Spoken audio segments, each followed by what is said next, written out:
Good evening, good morning, good afternoon, whatever time of day it is for you. We are Stick to Eagle here, and today I wanted to talk about the 11 National Scenic Trails.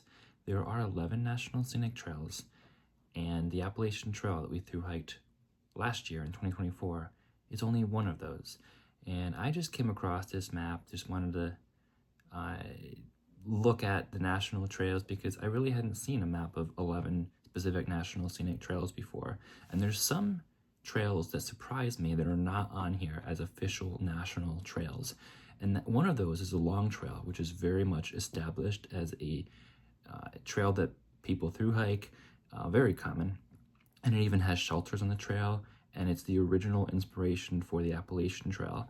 But the long trail didn't make the cut of the 11 national scenic trails here. So let's talk about what did make the cut. There are many other trails that did not make the cut, like the foothills, the Pinoti, the Long Trail, so many others that I'm sure we can name. But the first one that did make the list is the Appalachian Trail.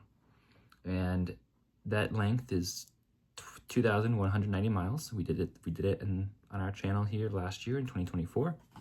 And it goes through 14 states. It runs from Maine to Georgia or Georgia to Maine. And it's one of the most rugged trails in terms of elevation. It's not the highest trail because it's not Rocky Mountains high, but it has a lot of elevation gain and changes, and it's not as easy of a grade as many other trails are. Not to say that the other trails are easy, but the Appalachian Trail does have a reputation of being one of the more rugged trails of the National Scenic Trails. I came across many people who were doing the Appalachian Trail after doing the PCT, the Pacific Crest Trail, and they said that the Pacific Crest Trail was much easier than the Appalachian Trail. But as number one, Appalachian Trail goes through 14 states, 2190, the third longest trail in the United States. Next, I think we're going alphabetical here, according to the website, is the Arizona Trail. The Arizona Trail is a very popular trail to thru-hike. It is 800 miles entirely in the state of Arizona. I know and have watched some people who have done the Arizona Trail, and the reputation is that it's very dry. So water sources are a bigger problem on the Arizona Trail, but if you're okay with that and up for a different kind of adventure, the scenery I've heard is terrific. So it's very different than the Appalachian Trail in terms of being drier, but it is shorter. You can do it in a shorter amount of time. Third is the Continental Divide Trail. The Continental Divide Trail is the longest trail in the United States, the longest continuous trail. And it runs through 5 states, Montana, Idaho, Wyoming, Colorado, and New Mexico. It goes from the border of Canada to Mexico, and it is one of the Triple Crown trails. And it's a very scenic trail, but it's also very remote. And it's also more of a choose-your-own-path trail. So it's enticing to me, but not before the PCT. All of these trails are enticing to me, but the question is, well, really, can I really do all of these trails? I think there's not many documented thru-hikes of all 11 of these trails. It's very rare for anybody to actually get the opportunity to do that, primarily because of the North Country Trail, and we'll get to that in a second. But the Continental Divide Trail has a pretty good reputation. Choose your own route. Just as long as you're making a continuous footpath, doesn't really matter. A lot less so than the Appalachian Trail seems to be. 3,100 miles, so that takes a while, and you really have to be prepared for some snow, even in summer months, because of those high elevations on that trail. And being a lot more remote, you don't go through as many towns, so you have longer water carries, longer food carries, so you might have to have a little bit more weight with you, and also be prepared for colder temperatures. It's also because of the higher elevation you get too. Fourth, we have the Florida Trail. The Florida Trail is 1,300 miles, which is rather long for being entirely in the state of Florida, but it is 1,300 miles long. That has a reputation for wading through swamps, which is one reason why I've not been enticed to do the Florida Trail. But if it's one of the national scenic trails, maybe we have to at some point if we continue to do hikes, or at least 2 sections of it. Who knows? Who knows what the future is going to bring? I have a lot of thoughts on that. But Florida Trail is neat. It's going to be warm, but there's crocodiles, alligators, whatever, maybe both. I don't really know. Haven't been to that trail yet. Ice Age Trail has intrigued me for a little while. 5th on this list. It is 1,000 miles entirely in the state of Wisconsin. It's intrigued me for a fall hike because of the fall colors and going through a lot of the north woods of Wisconsin. It wraps around in Wisconsin a little bit, which makes it 1,000 miles. I believe it's a fairly new developed trail. I don't know a lot about it other than that I'm interested in checking it out because I've heard how Wisconsin is really pretty. So Ice Age Trail has been on my short list for a little while. And the Natchez Trace Trail, which is only 65 miles, so it can be done in a very short amount of time. It's 65 miles of hiking. The reason it's on the National Scenic Trail, though, is because it's also with the Parkway, Natchez Trace Parkway. And it's a very historic trail. It's the shortest National Scenic Trail on this list, being 65 miles, goes to Alabama, Mississippi, and Tennessee.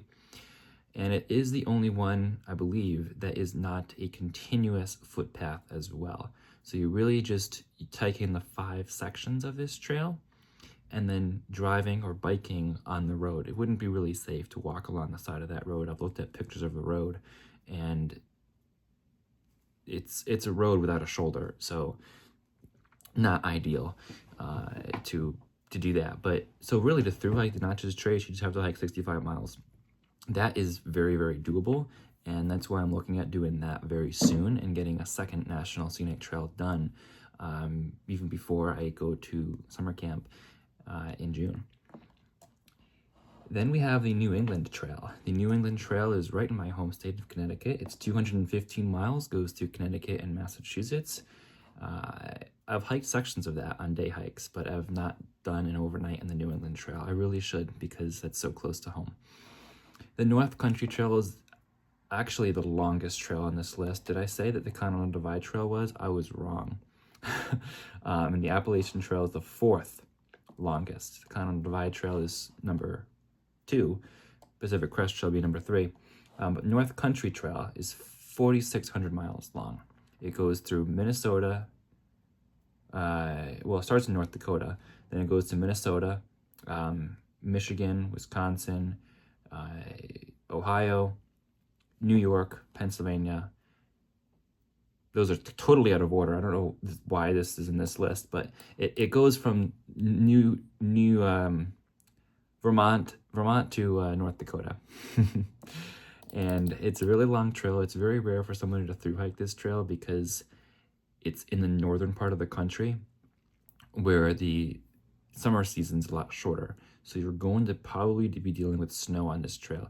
Think about 4,600 miles. That is twice as long as the Appalachian Trail, and it takes people some 4 to 6 months to do the Appalachian Trail. So to through hike the North Country Trail in a 12-month period, you basically have to be out there for, I would say, 6 to 10 months on the North Country Trail. You are going to be dealing with snow in the high peaks of New York or in the plains of North Dakota, and those plains of North Dakota will be getting quite cold. So I don't know, I probably would rather be in the plains of North Dakota in the cold and not on the peaks in the snow, but it's a very hard trail to through hike because you have so little time with so many miles to do that. I think probably if anybody is doing that, it's probably in sections because of the short seasons on that trail. But it's a really cool trail. It follows some trails within that trail, such as the Finger Lakes Trail in New York. It follows that trail. It also follows the Buckeye Trail along the Ohio River.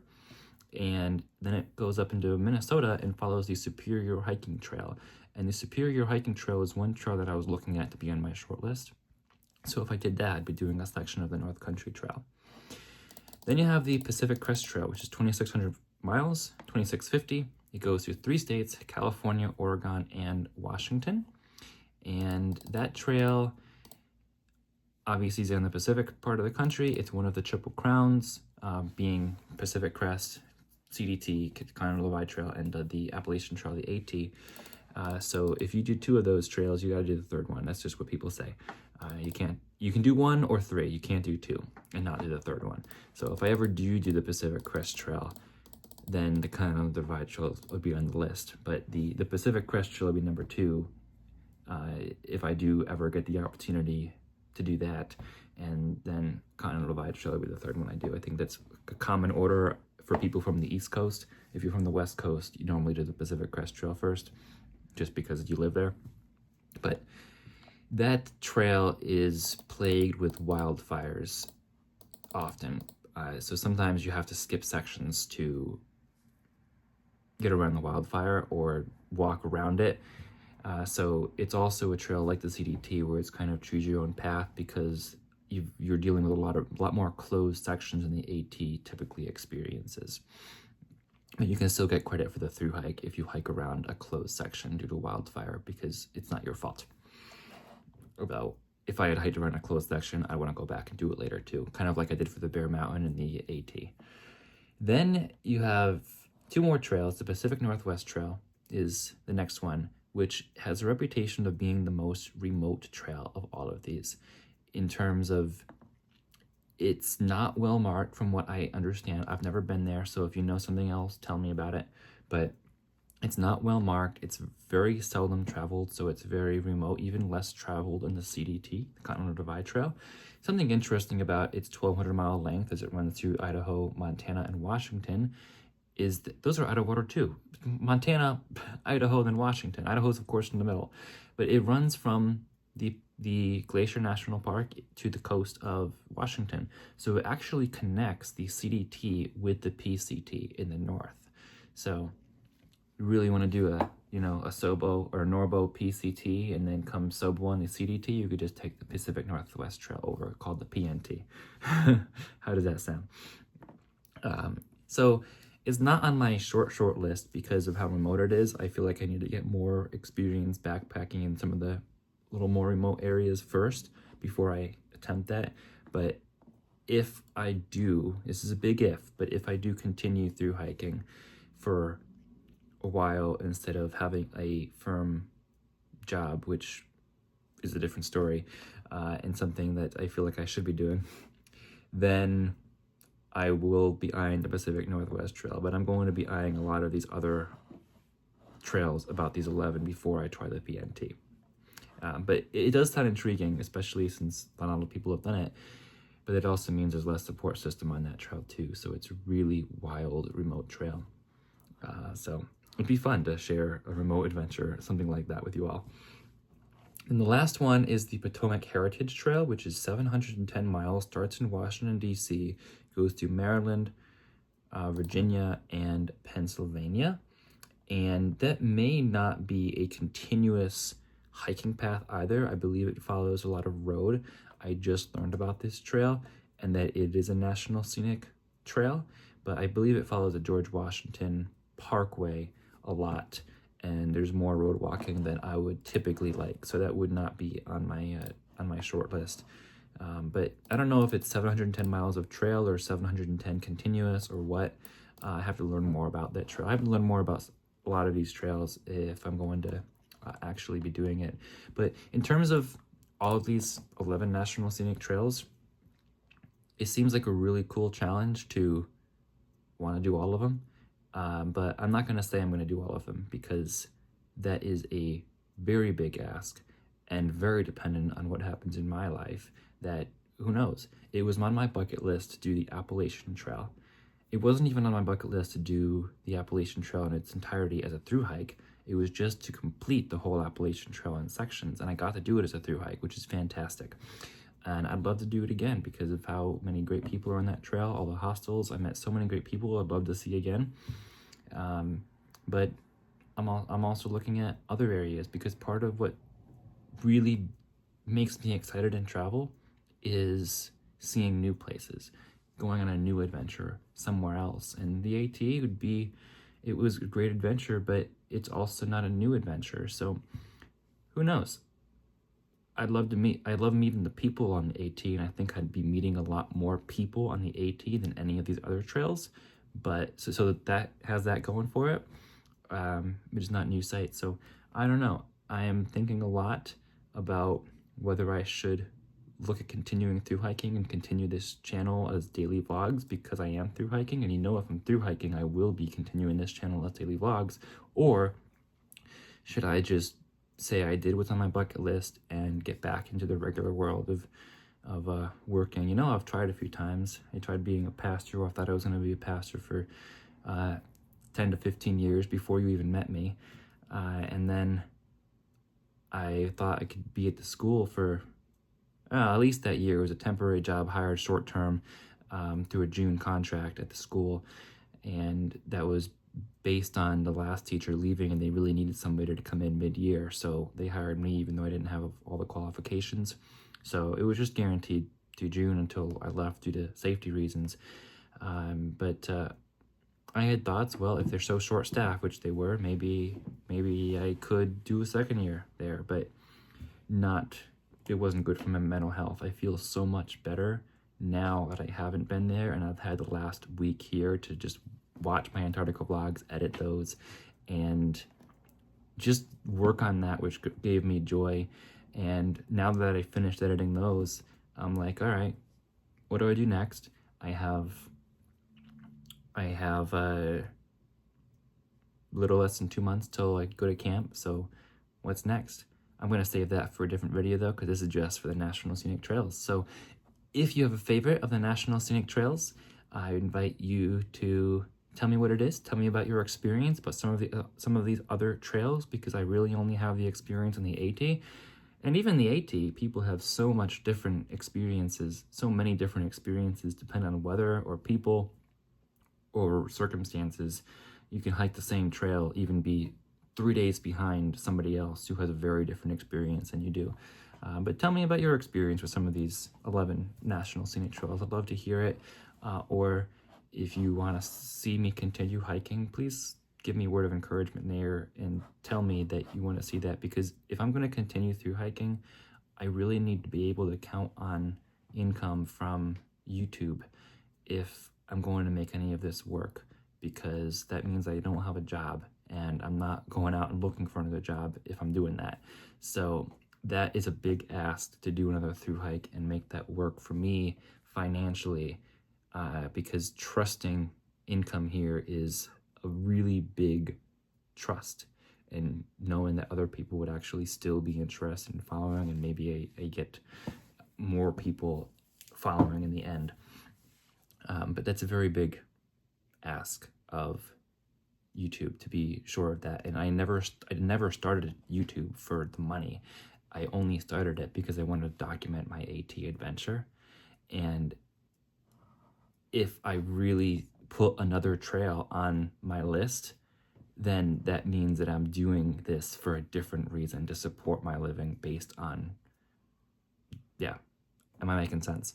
So that's where my thought is going, that I don't want to rely on you guys for, finance, which is basically not even donations, just you watching. If I get 2K views per video, that would basically provide.